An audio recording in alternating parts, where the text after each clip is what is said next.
నమస్తే, welcome to our channel. ప్రస్తుతం మనతో కేరళ గురుజీ శివ నరసింహన్ తంత్రి గారు ఉన్నారు. వారితో మాట్లాడదాం. నమస్తే గురుగారు. గురుగారు, పిల్లలకి ఎగ్జామ్స్ దగ్గరికి వచ్చేస్తున్నాయి. ఇంక మార్చి అంటే ఎగ్జామ్స్ హడావుడు మొదలవుతూ ఉంటుంది. సో ఇప్పుడు పిల్లలు చాలా కష్టపడి చదవాలి. కొంతమంది చదువుతారు, కొంతమంది చదివినా జ్ఞాపక శక్తి ఉండదు, కొంతమంది తల్లిదండ్రులు చెప్పిన మాట వినరు. ఎగ్జామ్స్ అమ్మా కాసేపు చదువుకో అన్నా సరే వినరు. ఇప్పుడు మరీ ముఖ్యంగా ఏంటంటే సోషల్ మీడియా వచ్చిన తర్వాత ఈ గేమ్స్ కానివ్వండి, మొబైల్స్ కానివ్వండి, లేకపోతే ఈ సిస్టమ్ ముందు కూర్చున్నారంటే వాళ్ళు చదివింది కాస్త కూడా మర్చిపోతారు. ఆ చదివింది కూడా జ్ఞాపక శక్తి ఉండదు, చదవమన్నా చదవరు. సో పిల్లలు తల్లిదండ్రుల మాట వినాలి. ఈ ఎగ్జామ్స్ చక్కగా అందరూ కూడా విద్యార్థులు మెయిన్ 10th ఇంటర్ అంటే ఇంకా అసలు చాలా క్రూషియల్. ముందు పేరెంట్స్ కి, అందున తల్లికి అసలు అది మహా పరీక్ష అనమాట. ఆ టెన్షన్ తో వీళ్ళకి వచ్చేస్తున్నాయి బీపీలు, షుగర్లు పిల్లలు మాట వినక. సో పిల్లలు మాట వినాలి, తల్లిదండ్రులు చెప్పినట్టుగా చదువుకోవాలి మంచిగా, అలాగే వాళ్ళకి జ్ఞాపక శక్తి పెరగాలి అనే దానికి రెమెడీస్, కేరళ పద్ధతిలోనే రెమెడీస్ చెప్పండి. ఓకే అమ్మా, చదవడం పిల్లలు దానికి సంబంధించిన రెమెడీ. వాళ్ళకి ఎలాంటి డిస్టర్బ్ లేకుండా ఉండి హ్యాపీగా ఉంటే బ్రెయిన్ బాగా పనిచేస్తుంది, మంచి చదివి జ్ఞానక శక్తి పెంచుకుంటాం. అంటే ఎలాంటి డస్ట్ అనేది ఉండకుండా, డస్ట్ రాకుండా చూడడం మన బాధ్యత. అంటే ఏం చేయాలి, ఎలాంటి దుష్టగ్రహాల వల్ల ప్రాబ్లం రాకుండా, దిష్టి వల్ల ప్రాబ్లం రాకుండా ఫస్ట్ అవి కూడా అలాంటి జరగకుండా, అనారోగ్యం ఎక్కువ ఇబ్బంది పెట్టకుండా, ఇది కూడా దిష్టి కానీ ఏమైనా తాకితే కూడా బ్రెయిన్ ఇది అయిపోతుంది. తర్వాత దిష్టి దోషం వల్ల ప్రాబ్లం వచ్చే అవకాశం ఉంటుంది పిల్లలకు. దానివల్ల స్టడీ మీద కాన్సన్ట్రేషన్ చేయకుండా ఇబ్బంది పడుతుంటారు. దాని సంబంధించి అంటే తల్లిదండ్రులు దేశానికి మంచి పౌరులను అందించాలి, మంచి చదివించి ఐఏఎస్ ఆఫీసులను అందించాలి, మిలిటరీ ఆఫీసులను అందించాలి, మంచి వాళ్ళని అందించాలి. అంటే వాళ్ళు మంచి చదువుకుంటే కదా వీళ్ళు మంచి వాళ్ళని అందించడానికి, అంటే వాళ్ళని చదివించడానికి జ్ఞాపక శక్తి పెంచడం, ఒక మంచి చదువుకుంటే జ్ఞానాన్ని పెరుగుతున్నారు. ఆ జ్ఞానం అనేది మన దేశానికి ఉపయోగపడడం, ఎలాంటి ఎక్కడైనా కూడా మనం చేసుకోవడం. అలాంటి సిస్టమ్ ఫస్ట్ ఆఫ్ ఆల్ నేను చెప్పేది, పిల్లలకు మొబైల్ ఇవ్వడం పని చేయండి. మొబైల్ వచ్చేసి రాహువుకు సంబంధించింది. మొబైల్ రాహువుకు సంబంధించి టీచర్స్ కూడా చెప్పేది, టీచర్స్ కానీ కాల్స్ కానీ ఎవరైతే స్కూల్ వాళ్ళు కూడా చెప్పేది అంటే ఈ ఆన్లైన్ స్టడీస్ చేయకూడదు. ఆన్లైన్ స్టడీస్ ఏంటంటే రాహుకు, మొబైల్ చదివితే మొబైల్ ఏంటంటే రాహుకు సంబంధించింది. ఏదైనా సరస్వతి బ్రహ్మ ఇద్దరు కలవాల్సిందే. పేపరు కలం కలిస్తే సరస్వతి బ్రహ్మ కలిస్తేనే ఆ జ్ఞానం అనేది పెరుగుతుంది. ఈ రెండు కలవాలి. మొబైల్ వచ్చి రాహుకు సంబంధించింది, ఇదేమో బుధుడికి సంబంధించింది. బుధుడే మనకు బుద్ధి జ్ఞానాన్ని ఇచ్చేది, రాహు వచ్చి మొత్తం మన డిస్టర్బ్ చేసేస్తాం. ఫస్ట్ స్కూల్లో యజమాన వాళ్ళైనా సరే, మన వాళ్ళైనా సరే, తల్లిదండ్రులు అయినా సరే ఈ మొబైల్ స్టడీస్ పెట్టకూడదు. మొబైల్ స్టడీస్ వల్ల ఏమైతే రాహు ప్రాబ్లం ఇచ్చేసి రాహు నీచంగా వెళ్ళిపోయి మనం అందరినీ ఇబ్బంది పెట్టేస్తారు. తర్వాత స్టడీ చేయడం బ్రెయిన్స్ అని ఖరాబ్ అవ్వడానికి వేరే విధంగా ఇది సంబంధించింది. నెక్స్ట్ బుక్ పెన్ను కలిపితేనే మన జ్ఞానం బాగా పెరుగుతుంది అన్నమాట. అంటే ఇప్పుడు మీరు మొబైల్ ఇవ్వద్దు అని ఈజీగానే చెప్పారు, కానీ వాళ్ళు వినరు కదా అండి. పేరెంట్స్ ప్రతి ఒక్కళ్ళు చెప్తారు, ఫస్ట్ వాళ్ళు దాన్ని అర్థం చేసుకునే స్థితి రావాలి. దానికి నాకు అదే దాన్ని చెప్తాను సిస్టర్ చెప్పి మొబైల్ దగ్గర పోకుంటే ఏం చేయాలో కూడా చెప్తాను. అదే కావాలి ముఖ్యంగా. ఎందుకంటే కొన్ని సిస్టమ్ అలా ఉంటాయి. అయితే మనము ఈ పిల్లలు చదువుకునే స్టడీ రూమ్ కావచ్చు, పిల్లలు ఒకసారి హాల్లో చదువుతారు, ఎక్కడో చదువుతారు. ఒక్కొక్కరి పిల్లలకు ప్రత్యేకంగా స్టడీ రూమ్ ఉంటుంది, ఆడ కూకొని అందరూ చదువుతారు, అది విషయం. తర్వాత ఇంట్లో ఎక్కడ చదువుకున్నా సరే ఒక దగ్గర ఒక ప్లేస్ అనుకోండి, ఒక ప్లేస్ అనుకోండి. హాల్ అయితే ఈ ప్లేస్ లో చదవమని చెప్పండి, రూమ్ అయితే ప్లేస్ లో అన్ని చదవండి. అంటే చదివే అదే ప్లేస్ ఎందుకు డిసైడ్ చేయమని అంటే అందులో ఒక ఆడ పెట్టి ఒక వస్తువు గురించి చెప్పాలి కాబట్టి దాన్ని అక్కడికి పట్టుకుని తిరగలేదు కాబట్టి చెప్తాను. దీన్ని మన ప్లేస్ లో ఒక గాజు బౌలే ఉండాలి. దాంట్లో సైంధవలం రాక్ సాల్ట్ ఉంటుంది కదా, పింక్ కలర్ సాల్ట్ ఉంటుంది కదా, pink colour salt, rock salt మనము ఒక బౌల్ మళ్ళీ పౌడర్ గా సన్నగా తీసుకోవద్దు, ఇట్లా దొడ్డు దొరికిన రాక్ గానే ఉండాలి. ఓకే, దొడ్డు దొరికిన ఉండాలి. ఇందులో లవంగాలు, పువ్వుతో ఉన్న లవంగాలు, ఇట్లా ఇట్లా మంచి నిండుగా ఉండే పువ్వుతో ఉన్న లవంగాలు 11 వేసేయాలి. దీంట్లో 11 ఇట్లా 11 లవంగాలు వేసేసేయాలి. వేసేసి ఏదైతే స్టడీ చూస్తారో ఆ స్టడీ దగ్గర అలా పెట్టేసి, ఇది ఖచ్చితంగా అమావాస్య రోజే పెట్టాలి. ఖచ్చితంగా ఏ రోజైనా రాని అమావాస్య, ఆ రోజు అమావాస్య రోజు ఆ పిల్లలు స్టడీ చదువుకున్న రూమ్ లో పెట్టేయాలి. అది పెట్టేసేయాలి. ఇక్కడ చదువుతారు ప్లేస్ డిసైడ్ చేసుకుని ఆ రాక్ సాల్ట్ తీసుకుని చదివి అది పెట్టేసాడు.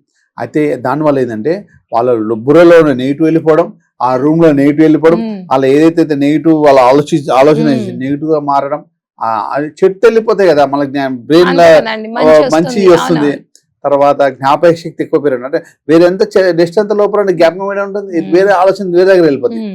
అందునుంచి అవంతా క్లియర్ గా ఫ్రెష్ అయిపోయిందంటే అన్ని విధాలు జ్ఞాపకం పెట్టుకుంటూ అలా అనేది ఇది ప్రతి అమావాస్య తీసి పడేయాలి, మళ్ళీ బయట వాటర్ లో పడేయాలి. ఇది తీసి వాటర్ పడేసి మళ్ళీ బాల్ మళ్ళీ కడిగి మళ్ళా అమావాస్య రోజు మళ్ళీ సాయంత్రం నింపి మళ్ళీ 11 లవంగాలు వేసి పెట్టాలి. ఇట్లా మనం చేయడం వల్ల పిల్లలకు జ్ఞాపకశక్తి పెరుగుతుంది, స్టడీలో మంచి ఉత్తీర్ణత ఎదుగుతారు, ఎగ్జామ్స్ సక్సెస్ఫుల్ గా రాస్తారు, ఇక్కడ భయపడరు, ఇక హ్యాపీగా వెళ్ళిపోతారు. అంటే వారికి ఏది అనుకోకుండా బయటికి వెళ్ళారు పిల్లలు స్కూల్లో ఉంటారు, మనమే అనుకోవచ్చు, మన ఫ్రెండ్స్ అనుకోవచ్చు, అబ్బా పిల్లగాడు ఎంత బాగుండు మంచిగా యాక్టివ్గా ఉండాలి ఆ డిస్ట్రిక్ట్ కూడా పడవచ్చు. దానివల్ల ఫిల్టర్ చేస్తుంది, ఇది ఫిల్టర్ చేస్తున్నమాట. దాని పిల్లలకున్న దారిలో వస్తూ పోయేటప్పుడు ఎన్నో గ్రహాలు దుష్టగ్రహాలు ఎన్నో ఉంటాయి, అలా పిల్లలకు ఇబ్బంది పడడం అలాంటి ఏం జరగకుండా పిల్లలు ఎంత యాక్టివ్ ఉంటారు. ఆ టైంలో అదే అమావాస్య రోజు అలా పెట్టడం, అమావాస్య రోజే అంటే అదే రోజు అదే పెట్ట నెల 1 month ఈ అమావాస్య పెట్టడం, మళ్ళీ వచ్చి అమావాస్య తీసి పడే వాటర్ పడేయాలి. మళ్ళీ ఇది బాల్ వాడొచ్చు, కాకపోతే కడిగి మళ్ళీ శుద్ధి చేసుకొని మళ్ళీ 1-2 hours తర్వాత పెట్టాలి, అప్పుడు పెట్టకూడదు. 1-2 hours గ్యాప్ ఇవ్వాలి. అంటే 180 నిమిషాలు గ్యాప్ ఇవ్వాలి. 3 hours అన్నట్టు 108 లెక్క 180 నిమిషాలు. 180 నిమిషాలు గ్యాప్ అదే అమావాస్య రోజు అదే మార్నింగ్ తీసారనుకోండి ఏముంది, ఈవినింగ్ పెట్టుకోవచ్చు కదా. అంటే ఒకటి పెట్టినప్పుడు పెట్టకుండా కొంచెం 180 నిమిషాల తర్వాత ఎప్పుడైనా పెట్టచ్చు, గ్యాప్ ఇచ్చి సాయంత్రం పెట్టు. పొద్దున సాయంత్రం గురుగారు సాయంత్రం అమావాస్య ఉంటుంది అంటే 180 నిమిషాలు గ్యాప్ అంతే అంటే కదా, అట్లా టైం చూసుకుంటే సరిపోతుంది. ఎలాగూ మనకు అమావాస్య ఒక రోజు ఉంటుంది కాబట్టి అది ఉదయం సాయంకాలం అనేది మన అడ్జస్ట్మెంట్ కదా అండి. అలా చేసుకోండి హ్యాపీగా. ఇంట్లో ఆ రూమ్ లో నెగిటివ్ ఏమున్నా, ఇంట్లో నెగిటివ్ ఉన్నా, ఆ పిల్లల మీద బ్రెయిన్ మీద నెగిటివ్ ఉన్నా, ఏది కూడా చెత్త వెళ్ళిపోతే ప్రశాంతంగా మంచి చదువుతూ అలా హ్యాపీగా ఉంటారు అన్నమాట, సక్సెస్ఫుల్ గా ఉంటారు. అదే విధంగా వాళ్ళకు చదువుకోవడానికి మంచి హెల్తీ ఫుడ్ ఇవ్వండి. ఆ సమయం ఎగ్జామ్ టైంలో హెల్తీ ఫుడ్, మంచి సిస్టమ్స్ ఏదైతే మన ప్రత్యేకంగా మీరు వండి అంటే ఇంట్లో అయితే ఉంటాయి కదా, అదే ఏదో పోషకాల విలువలు ఏదైనా బ్రెయిన్ సంబంధించిన బయట అంటే ఎందుకు ఫుడ్ గురించి ఎందుకు మాట్లాడుతున్నా అంటే అలాగే చాక్లెట్స్ ఉండడం, బిస్కెట్స్ ఉండడం అనేసాను కూడా, దానివల్ల బాడీకి ఏ ఉపయోగం ఉండదు. సో మంచి హెల్తీ ఫుడ్ సంబంధించి ఇంట్లో ప్రిపేర్ చేసి వాళ్ళకి పెట్టండి.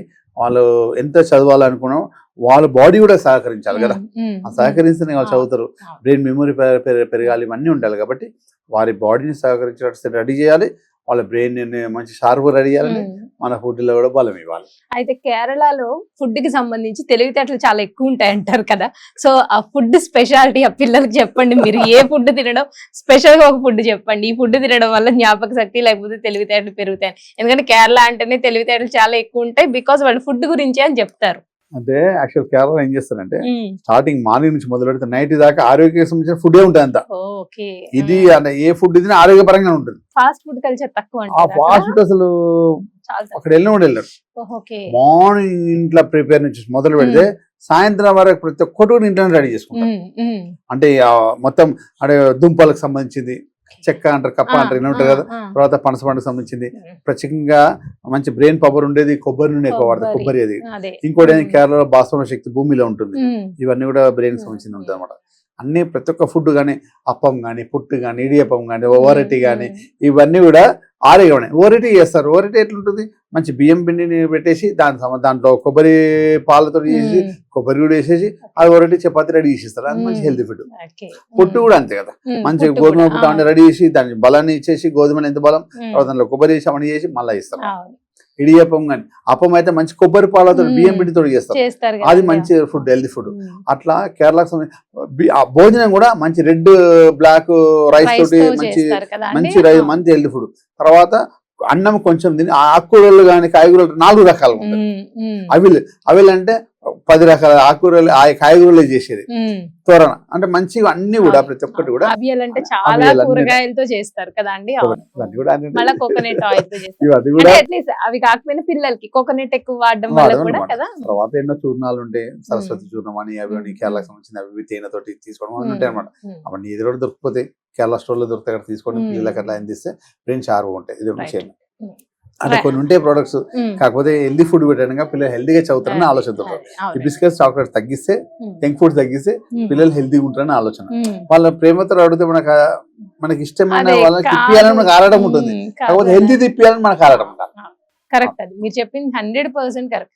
వాళ్ళు అడుగుతారు కానీ ఆ ప్రేమ ఉంటుంది, కానీ ఆ టైంలో హెల్దీగా ఇప్పించాలి అన్న అవేర్నెస్ వాళ్ళు క్రియేట్ చేస్తే కనుక పిల్లలు కూడా వింటారు, మనం చెప్పే విధానంలో ఉంటుంది. రైట్ గురుగారు, మీరు చెప్పిన రెమెడీ పిల్లల్లో జ్ఞాపక శక్తి పెరగడానికి, అలాగే ఎగ్జామ్స్ చక్కగా రాయడానికి, తల్లిదండ్రుల మాట వినడానికి కేరళ పద్ధతిలో చాలా మంచి రెమెడీ చెప్పారు గురుగారు. ధన్యవాదాలు. స్వామి శరణం, శక్తి అసోసియేషన్